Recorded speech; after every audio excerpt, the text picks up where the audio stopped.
Welcome back to another episode of Bleach, the 1,000-Year Blood War, Season 4, titled episode 45, which is Defend for You? If I'm right, is it Defend You. Defend You? Yeah, Defend yeah. you, Apologies, defend me, apologies. Yeah. So before we get into all of that, we got LJ here, we got Diego, we got A1, and we got Art Rogue Mel, and obviously your boy G here, ready to talk about this epicness that is Bleach. So let's just get straight into it. I'm gonna come to you, Diego, quick, because I haven't spoken to you for a while. Ichigo's Bankai was unleashed. Your reaction when you saw it throughout that whole fight with Ywach, what were your feelings when he actually did the whole full moon moment, did that typical moment where a strong character never says Bankai real quick. They always do the Bon, pause, Kai, and then it just happens. Yeah. Oof. I don't know. It's I don't know. It was a huge surprise for me. I think I've read Bleach like 7 times by this point. Yeah, it's one of my comfort manga to go to when I don't know what to read, and I felt like I know pretty well what's going to happen, and suddenly I hear the Bankai like really, really, really calm, which didn't happen in the manga. The manga was just a scream and a different sequence.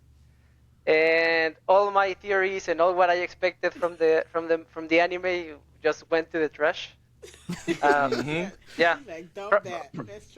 From now on, I think I'm like every other just anime only watcher that I don't know what's going to happen next week. The Bankai itself, I think it's really cool. I just design wise, I think I just missed the other side also being like the black stripe on the other side as well. But seeing the difference in the sword, like comparing swords between manga and the anime, at least on this episode, I think it's. I have some theories regarding that. That I don't know. It get me through this whole spiral of thinking that maybe Ichigo has several bankais depending on what powers he has activated. He does. Yeah. I said that. Yeah, so We'll come I don't to know. that. It's for me it was the best episode of Bleach, 1,000-Year Blood War. Like maybe even Bleach because the whole art, the whole direction, the whole sequence of events, and the ending for me, it was 10 out of 10. Excellent. Yeah. Excellent. Then coming to you, Addict, because you are a new convert to the Lord of Bleach. You have seen the ways and seen the light. Your thoughts when you've just seen that episode itself? Well, so I mean, I've been a big fan of Bleach for a while, but this episode really just like got me on a high, different from like any other Bleach episode before. So I'm You're a anime convert. only. Yeah, I'm anime only with this, and just see a new Bankai and a new transformation was really, really dope. And like Diego was saying, like when it goes from like Bon Kai, like those moments just get me so hyped. And Yuhaba's reaction as well, like he was like in shock, and I feel like because he didn't have the Almighty at that time, he didn't see that future, so it was like something that just like completely surprised him. I also kind of remember Hold on. My what? bad. But wouldn't you be surprised too if you just turned around and saw a big red moon in your room out of nowhere? Like, Yeah. what the fuck is going on? How the moon get in the room, bro? Like, It makes Go sense ahead, man. why he was surprised. But I was gonna say, like, it also reminded me of UI a little bit, like when he was like kind of, he just did like a vanish step, like completely towards him. That kind of reminded me of UI a little bit, and I always kind of compare like Goku and Ichigo with transformations and things like that together. So that was really cool to see that. Yeah, Mel. Yeah, I cursed. Like, I literally cursed. He said bong. I said, oh shit. Cause like I literally cursed. I cursed. I screamed. I had to pause because I didn't want to miss anything while I'm, overly excited. Like pause. But I paused it just at the right moment where they pulled out and the whole moon was on top of the building. I was like, that's gonna be a screensaver, I'm going Yeah. play that on my computer, press screensaver, and Mhm. save that as a screensaver on my computer. And if anything, I will put it on canvas and hang that shit up in my in my house, because that was magnificent. Mhm.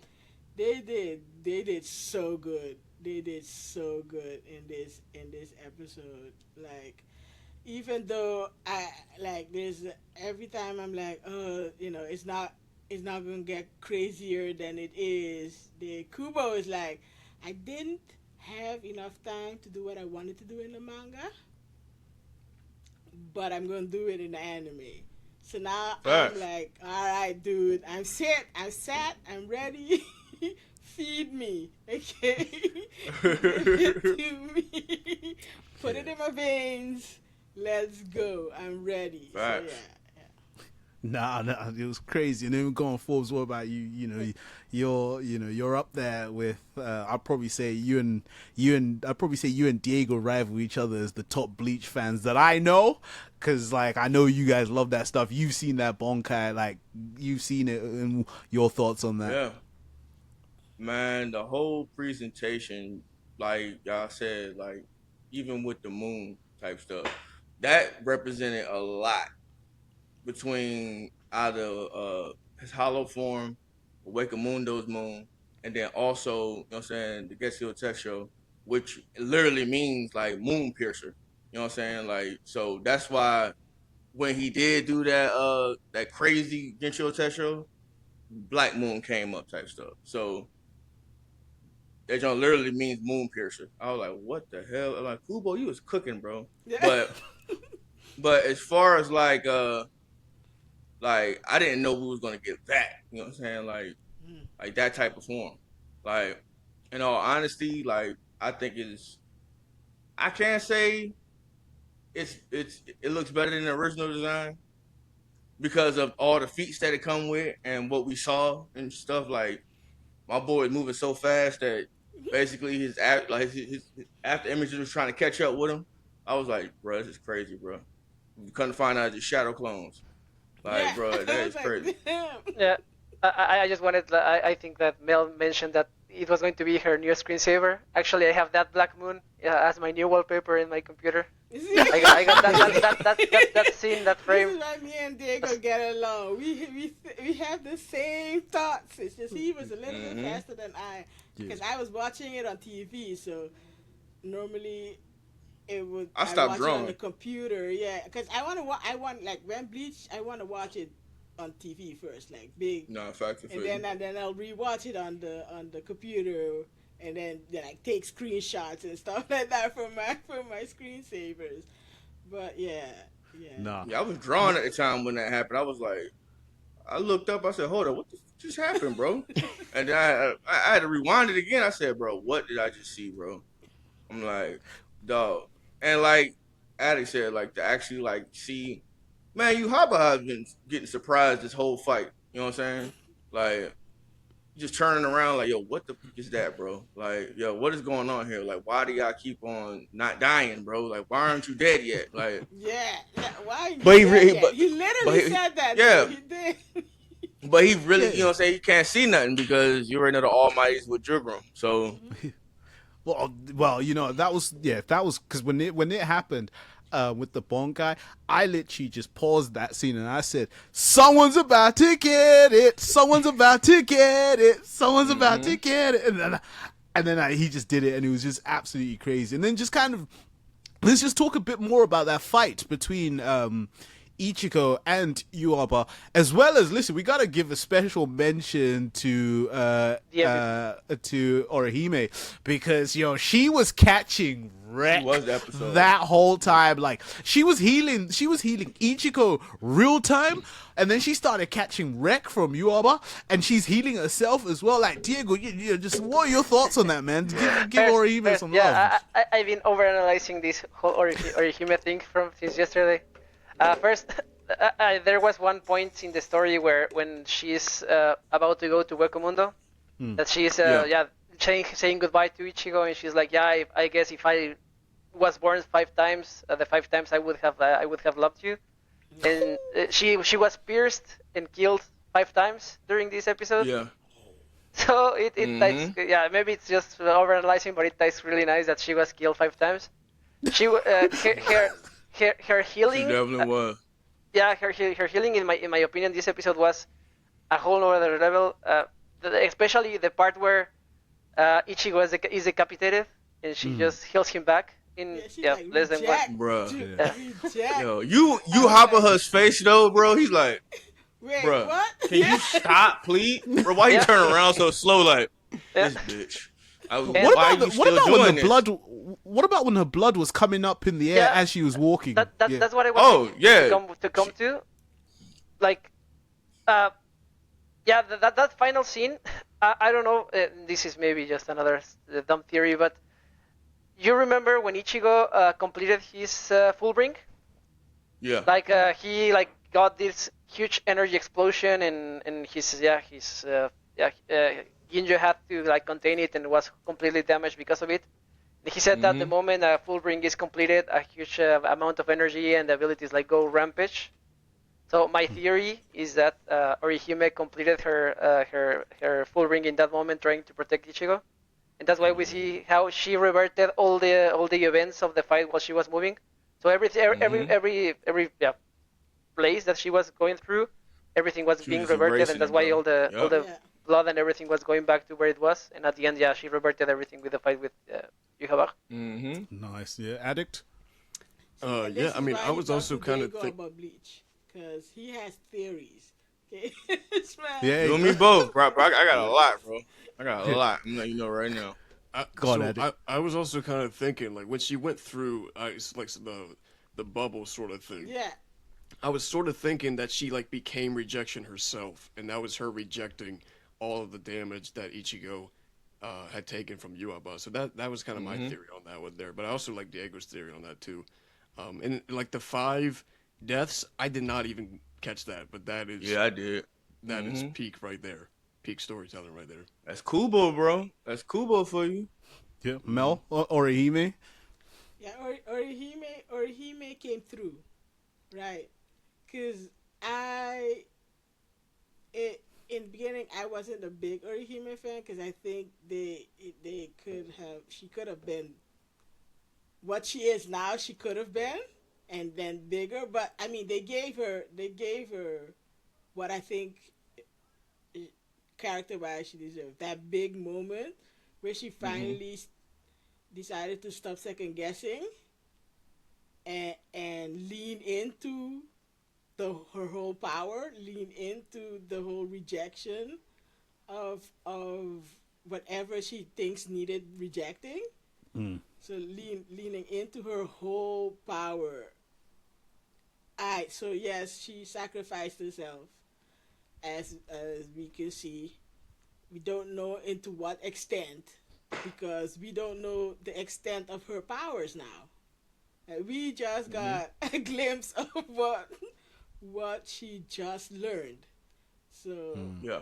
I'm hoping we get a little bit more of explanation of what her power is. Not in words. It doesn't even need to be in words. Just in a visual, right? And then I'll be good. Me and Orihime are now tight.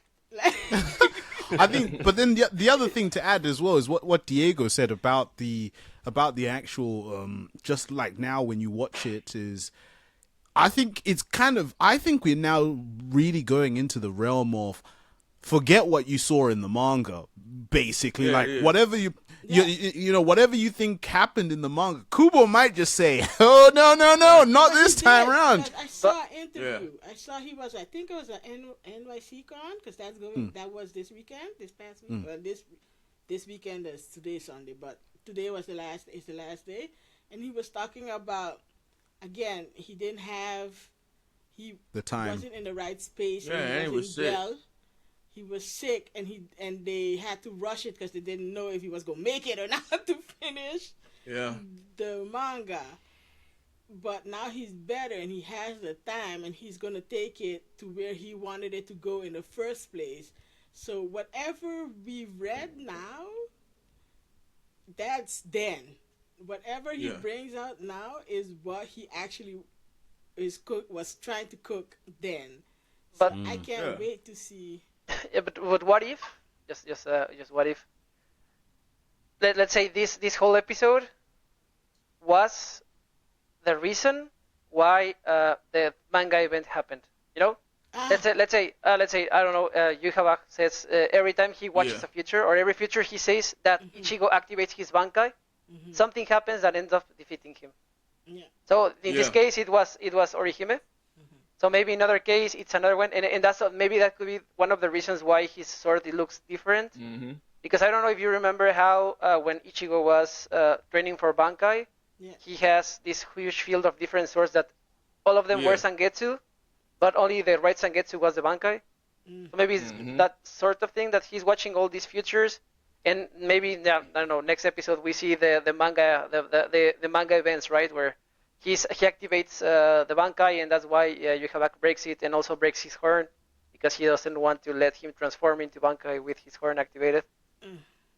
So something sort of Okay, that so way. yeah, it's Yeah. I've seen the future, and I'm trying to avoid it in the now. Yeah. Type of, Yeah. Okay.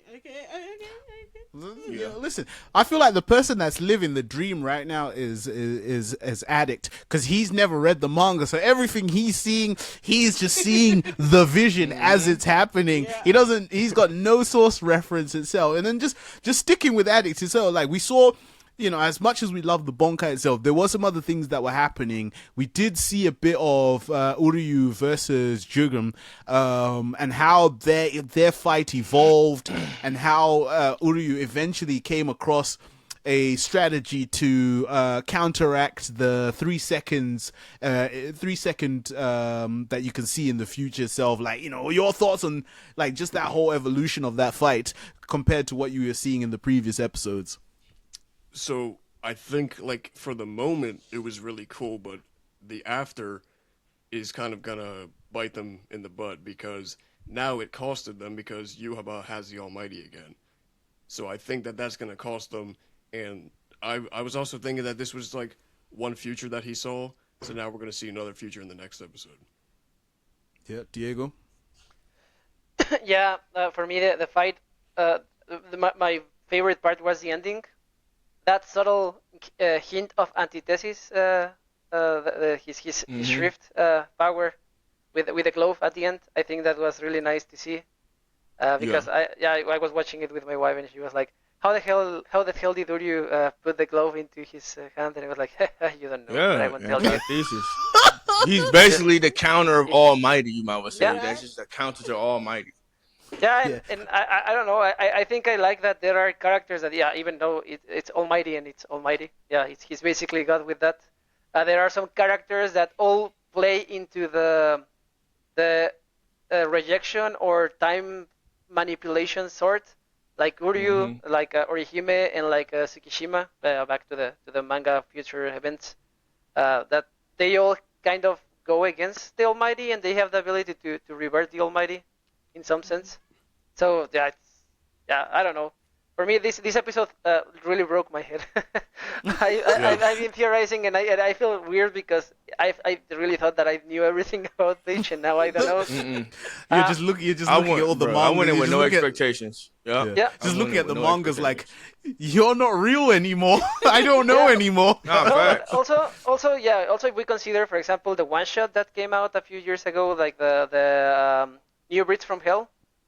Yeah. The new form from Ichigo kind of leans into the Hell theme with the chains and the red color and all that. So I don't know. I think, and also based on the rumors that I've heard in the internet, just scrolling around, where they say that Bleach is coming back after Sakamoto Days ends, and that we will get the Hell arc. Getting also this for me is like, the stars are aligning. We're seeing things that are related to Hell, and we're seeing new content. So maybe we get Bleach back at the end. I wouldn't be surprised We because are. Kubo cooking. Well, go on, Forbes. Your thoughts on just like Uryu versus Jugum and just like that whole strategy and how that fight's evolved, and then we'll come to you, Mel, on that. Man, I'm a big Uru fan anyway, bro. Like, whenever anybody asks me like, yo, what would you be, a Soul Reaper, whatever, you know what I'm saying, or Quincy, I always pick Quincy, bro. I ain't gonna lie. I just love their techniques, the way they fight, how smart they are, bro. All that stuff, bro. I just love it. But the way they executed it, they executed it perfectly, bro. Cause now my theory for it is, as he was getting the Almighty back, and she basically was rejecting him, he tried to basically, like, I guess, reverse it, and both of their powers clashed together. Now, remember this now. They just started bringing this up inside the anime about the three worlds, you know what I'm saying, and the space in between. What if they both clashed and teleported there? Because I can look, I can tell you something right now. Like, even though I know in the manga they're not gonna go fully along with it, but Yuhabaha does come through a portal to get to the Soul Society though, type shit, inside the, you know what I'm saying, manga type stuff. So I'm just thinking like, yo, is that where they could have, you know what I'm saying, went? You know what I'm saying? Because like Kubo just don't put stuff in things for a reason. You know what I'm saying? He does that shit for a reason, bro. He does it for a reason every time. So to actually expand on that, because we got a little bit of it when we first got introduced, you know what I'm saying, to Yuhaba's backstory, how he was there at one time. And he basically was crying out to his father. He was just basically ignoring all the cries of the Quincy's type stuff. Like that one sequence they had when I guess it showed him in the water, and his dad was just basically like being the, you know what I'm saying, catalyst, you know what I'm saying, to hold all three realms together. So that's one of my theories right there. My other theory is also like I said, what if this was just him, just like, yo, this is just one of the futures you know what I'm saying, I saw type stuff. Which I don't think Kubo's gonna think that simple. So I don't think he's gonna think that simple though. I think, you know what I'm saying, honestly, whatever he's making now, we can really just be like, yo, forget what you saw in the manga for right now, bro. Cause like, you know what I'm saying, like, just by me reading this, you can see how rushed it really was, bro. Like, it was very rushed. Like, that battle was probably like 4 pages or something, I think, when it really got into it type stuff. Like, it wasn't that long of a battle. And I think the only person that really figured out his weakness for real was Aizen, though, honestly. Yeah. That's why they showed that at the beginning too. He was like, that damn Sosuke Aizen. I didn't realize how long he's like, I didn't realize how long I was down there with him talking a hole through his head the whole time. World. So yeah, I think when they show Aizen, it's gonna be something different too with that. Yeah, because I just following with you what you said. I don't think that they are going to fully go out of the manga, because if we get a continuation, maybe it would be weird to follow up from the anime, not from the manga. But I agree that there's still too much episodes, because we are half the season, or I think I get at the moment. Yeah, and 5 more episodes. there's only 8 episodes, 8 manga chapters left from what was the story, and that's including the epilogue. So yeah, there's 5. Yeah, they need to fill a lot of content, and I guess for me the greatest part is that it's on the parts that felt rushed. Like after Ichigo activates his Bankai, from there is just quickly get going, and we ended. So I think a lot of information will be added, but I think that maybe they will still keep a little bit like the full important events, right? Like Ichigo's Bankai broken, the regeneration, the battle with Aizen, and then we go to the epilogue. That'll be interesting. Mel? Yeah. So Uryu is my tactician, right? Okay. Yeah. So every shonen with like group fighting, with team, with people, I find a tactician, right? And I'm like, this is the person who might not be the strongest power level, but he will figure out a way to find an in to get you to help you destroy yourself, right? So Basically. he's gonna push you in the way where you're coming at him in the recklessly that he can just pick at you slowly, because the fight looked like he was being harassed. Like Uryu was being thrown from left to right. You gotta think about this too, though. Jugrum been wanting to fight him for the lump, bro. Ever since I saw Jugrum grill him that one episode, I was like, yeah, bro, he don't like him, bro. Like he didn't. He never liked him. Matter of fact, especially when Baz kept on saying something about it, he was like, bro, chill. He's like, if you Baha picked him, then it is what it is. But then he turned around and you just saw his facial expression like, bro, I know this. I don't trust him, bro. Face, yeah. He like, bro, I don't like, bro. Face, yeah. And then after he had hit, after he turned Ichigo into an apple sign, he bet. After he turned Ichigo into an apple sign, he was like, bro, you could have really like killed him all, bro. You didn't kill him, bro. I know you didn't kill him, bro. And the way he was just looking at him, like, It's like that one meme when the dude's sitting in the car, and he always got them. Yeah, it's like that. He's like, bro, you real suspect right now, bro. Right. Look, Yeah, he never trusted him. He never trusted him, but I feel like Uryu played the game well enough to keep everyone else trusting him, so that like this one guy would not fully talk him out of the being part of them, right? But yeah, that fight was he was getting whiplashed, right? But it was all for a reason. Like he takes the beating with the idea that he has an end goal, right? So this is why I call him the tactician of the group. Just like in JJK, the guy who does the shadow thing. I keep forgetting his name when I need him. Megumi. Yeah. He's also a tactician, right? So there's always not always, but in a lot of these shonens, there's like one character who knows what their skill sets are, knows the amount of power they have, and what their shortcomings are, and then he uses that. And this fight was a good, visualization of, I know how much I can take to get him to make that just wrong step so I can beat him. And he did. He did. In the end, still about to turn up on his ass, he got up close. And that hand in the pocket, glove on, I was like, well. There you go. Yeah, Drugum's still getting ready to turn up on him, though. That joint's crazy, bro. Yeah. I think then the other thing that kind of, I had two things that stuck out. They both surprised me. First one is I didn't like the fact that they did Rukia's Bankai dirty. She said Bankai, and then next thing you know, she's just laying there. She's just laying there with a sword in that didn't make me happy at all. But also, when Renji goes to help with Rukia, and then he throws the Zabumaru bit where they cut through all the heads there.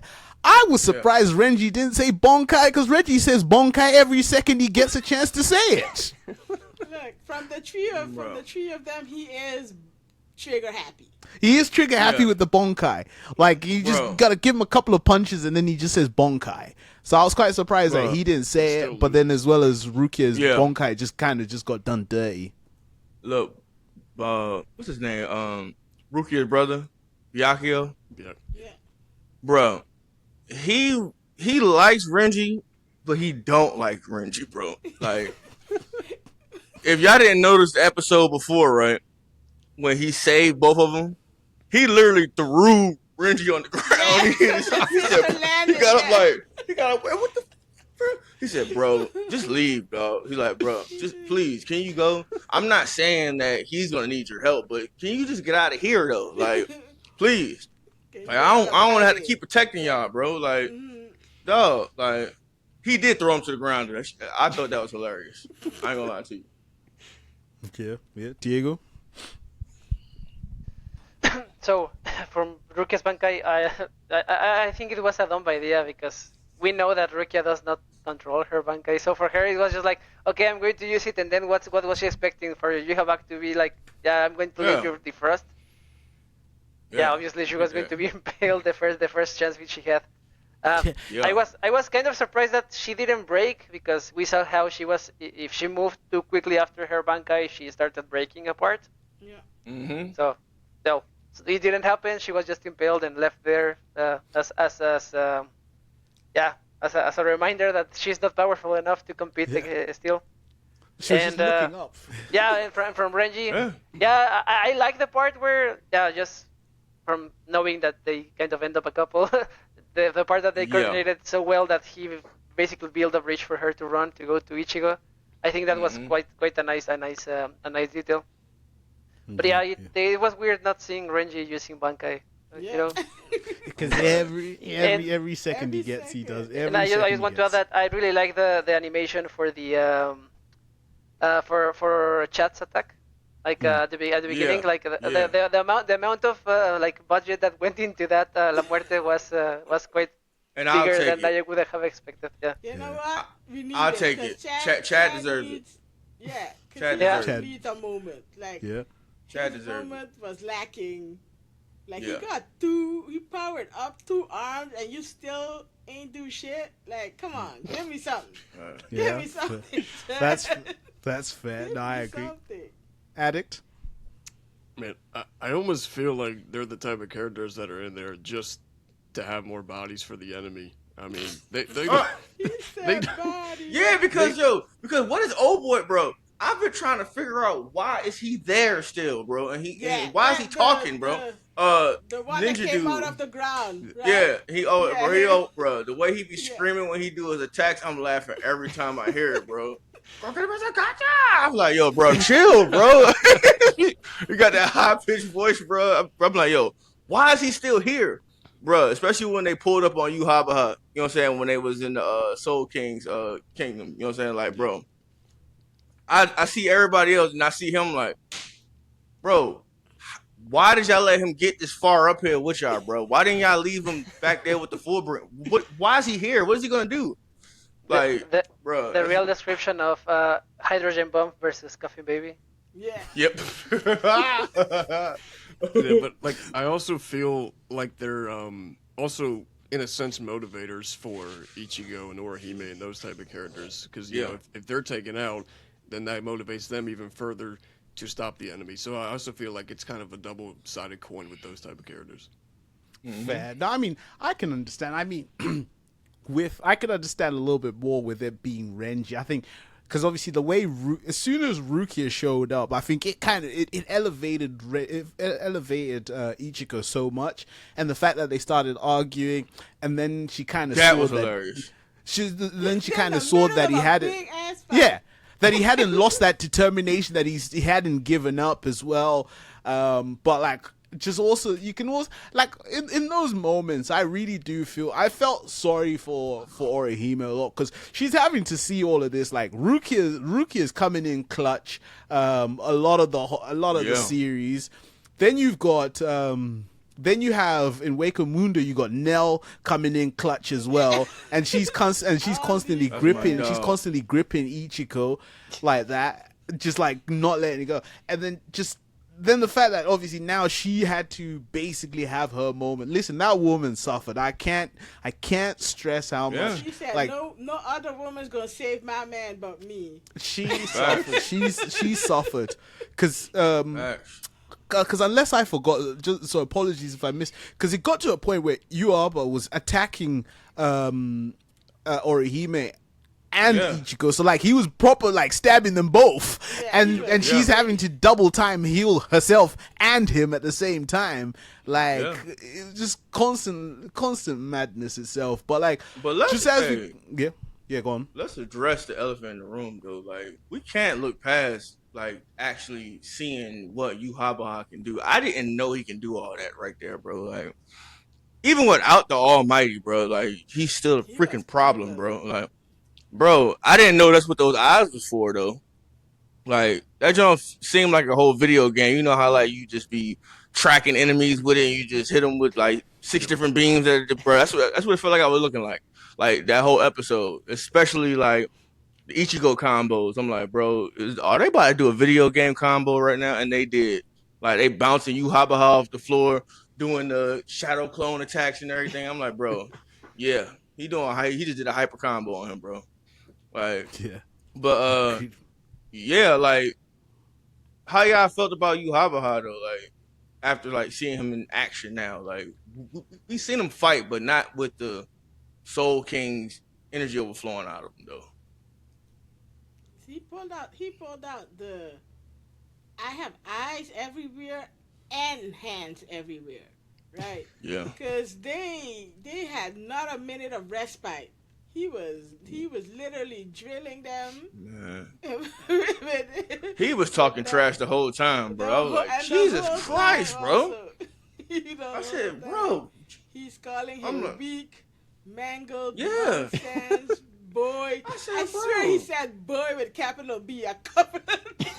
Yeah, he did though. I was like, bro. I said, hold up, bro. He said this is despicable spiritual pressure, bro. Stop using it. I'm like, bro, it's yours. Who think he learned it from, bro? He literally just picked it up from you, dude. That's your. Yeah, he even apologized to you when he was walking towards you. He said, "Yo, I had to use it, Ywach." He was like, "Oh, okay." He said, "So you just gonna use my own shit on me that I taught you, bro? Like, it's not gonna work." But it did though, somewhat. For a second, yeah. Then he regrouped. Yeah, he was like, "Yeah, let me go ahead." Because when he did come back, he was like, "Nope, you know what? I'm ending this right now. Let's get this over with." I was like, "Oh, man, he's serious now." He got serious after I'm ending that. this right now, bro. Yeah, he got serious after that hit. He was. I remember at one point, one of the eyes like came around to the back of his head because Ichigo was behind him. Yeah, bro. That's cool. Like it literally just scrolled back and it was like, I see you. That big ass light sword Quincy thing. I see it all. Where you going, bro? Where you going? I just wish we can, like, after all this is over, I just wish they can do like a movie, just showing like Squad Zero literally like negotiating with, you know what I'm saying, the Soul King about getting his, you know what I'm saying, about doing that stuff. I want to see the Soul King, bro. I'm not gonna lie. Like, for him to, you know, bro, for them to actually like come to him like, bro, you're becoming too strong. Like, we gotta stop this. But he even realized it though, like, you know what? They're right. Like, it needs some balance. Like, I can't just be this all powerful being just walking around. You know what I'm saying? So that's why he let them do it.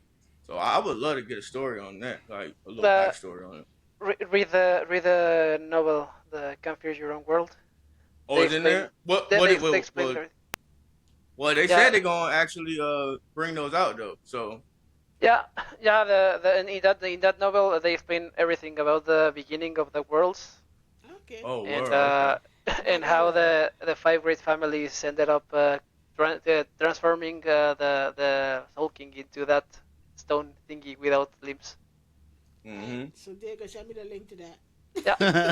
It's like 6 of them, right? I know he has it. No, it's just 3 small light novels, like 160 pages each. And he said he was gonna do all of them though. He said probably like when he said it first started Pool 4 when they first started animated, and I guess Puro had made a whole branch separate just for Bleach. So yeah, he was saying that, and he been saying about the Hell Out, but now it's actually confirmed. Now they're gonna do that. Well, it's not fully confirmed yet, but he did say that though.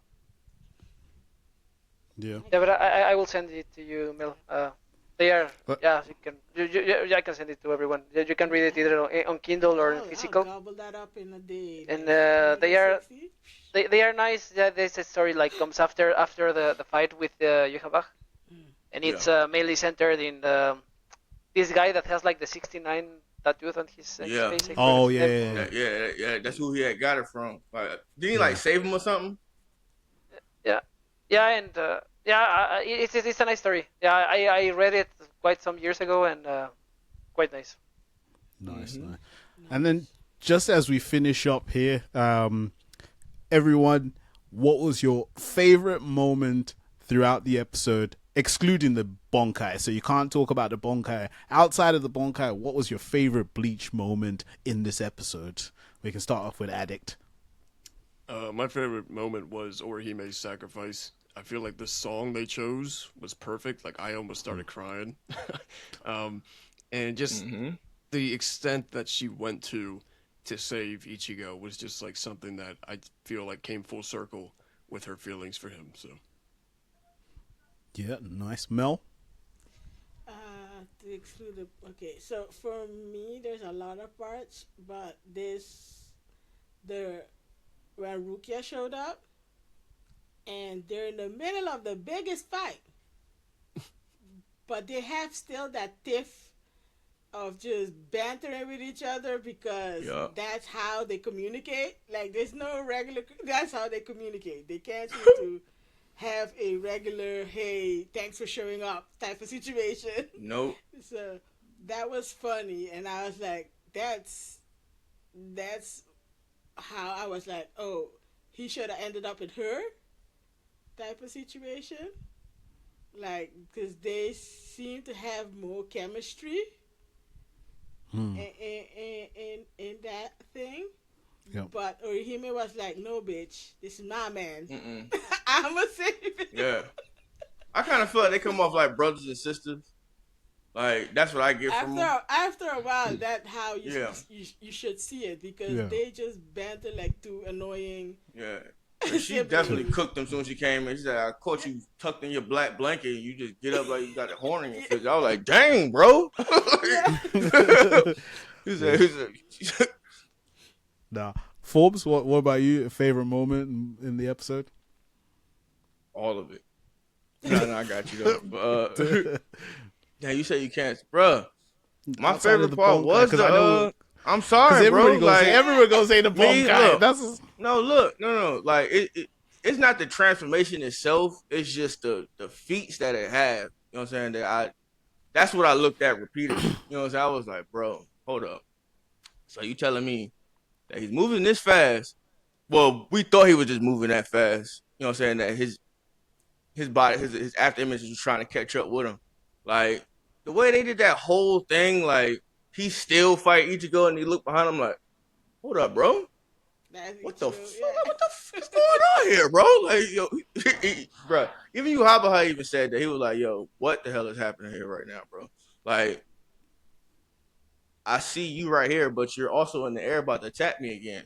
Like, it felt like I don't know if y'all played this game back in the day.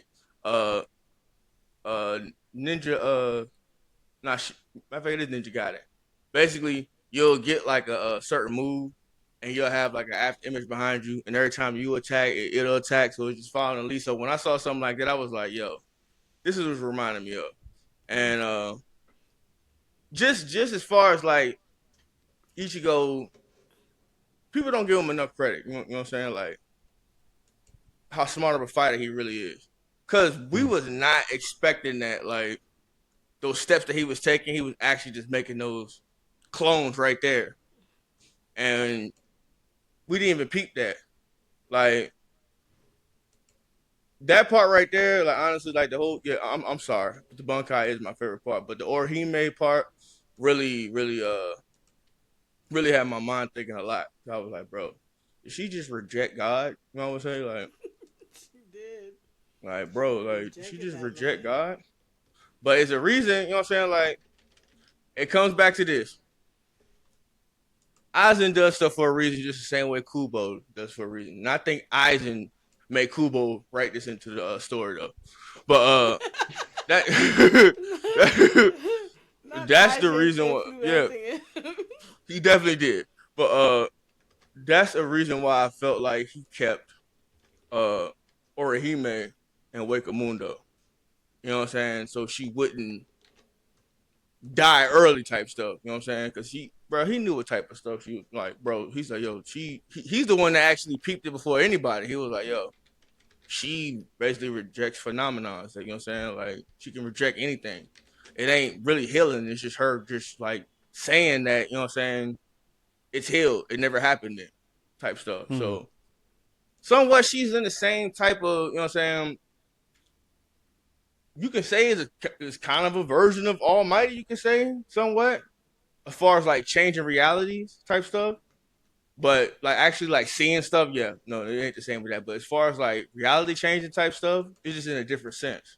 So that's why I said earlier I felt like their powers clash together type stuff. Cause she's trying to reject him and he's trying to reject that. Be like, yo, hey, this didn't happen. But she's rejecting that as he's doing that type stuff. So it's like, you think about it like that, like it's just like on Dragon Ball, prime example, Spirit Bomb. Like he just blew up. It was too much power clashing together and just blew up, type stuff. But we don't know what happened to Goku. Like Goku could have teleported somewhere, or he just could have blew himself in a million pieces and manifested itself back together, type stuff. But Yeah. And we think about it, like Orihime probably can reject that and bring herself back, probably. So it's like it's Very interesting. it's limitless with the theories with that. Yeah. That's quite interesting. I'm really looking forward to seeing that. And then Diego, what about you? Favorite moment in Bleach? Outside in this episode? Yeah, no, at first, it's like what was it? I think Aizen mentioned about Orihime's power that she had a power that went against God. So basically, that's what we saw this episode. And for me, I think that the whole final scene with Orihime awakening her full power, but also because several other stuff like last episode, like episode 4, you remember the poems that come out several parts of the episodes. The 2 poems that come on that episode, I like that it's like compliment between Ichigo and Orihime. Ichigo says, "There's nothing I can do. I just want power." And then Orihime says, "Like the power to protect. That is all I want." And it's basically what we saw in this episode. Yep. And the ending is quite nice to see it with the scene of Orihime. But my favorite part is when we see the final shot, which is the 2 flowers, and she's like saying bye bye Kurosaki, and I will handle it all or take it all. And then the title of the episode changes from just defend you and life to defend you. I think that was for me the best part. Nice, yeah. God damn. Okay, like listen, we've been, I ain't gonna lie, we've been spoiled this week. I will say, we gotta give a round of applause to Forbes, because ever since I've been talking Bleach with him, he said this episode was gonna be a 10 out of 10, and it's showing up as a 10 out of 10. So round of applause. But look, you think about it though. When they assemble the best animators in Japan for one episode, you should expect nothing but gold.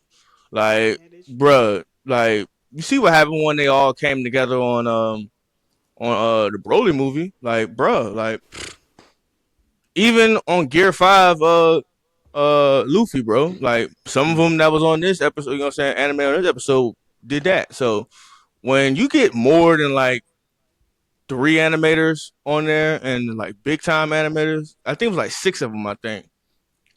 It was all working on it. So I was like, bro, yeah. I just had a feeling, I'm like, yeah, bro, it's about to be a 10 out of 10. Yep. They did give it all. They left nothing for no chance. stone unturned. And animation style, like animation in an animation way. Then I was flabbergasted animation. Yup, both. I was like, wait, what? Wait. The two of them. Wait, Yup. what? Every time there was a next scene and some big thing happened, I was like, wait, what? That was me the whole time, and I'm like, yeah, they cooked in this one. They even cooked. It's like a three Michelin star type of cuisine we got. Yeah. No, we ate real good this week, and hopefully we're going to eat real good again next week. So as we round this off, I'd like to thank Addict for joining us, Diego, A1, Art Rogue Mel, and your boy G, and we will see you in the next episode of 1000 Year Blood War, episode 46.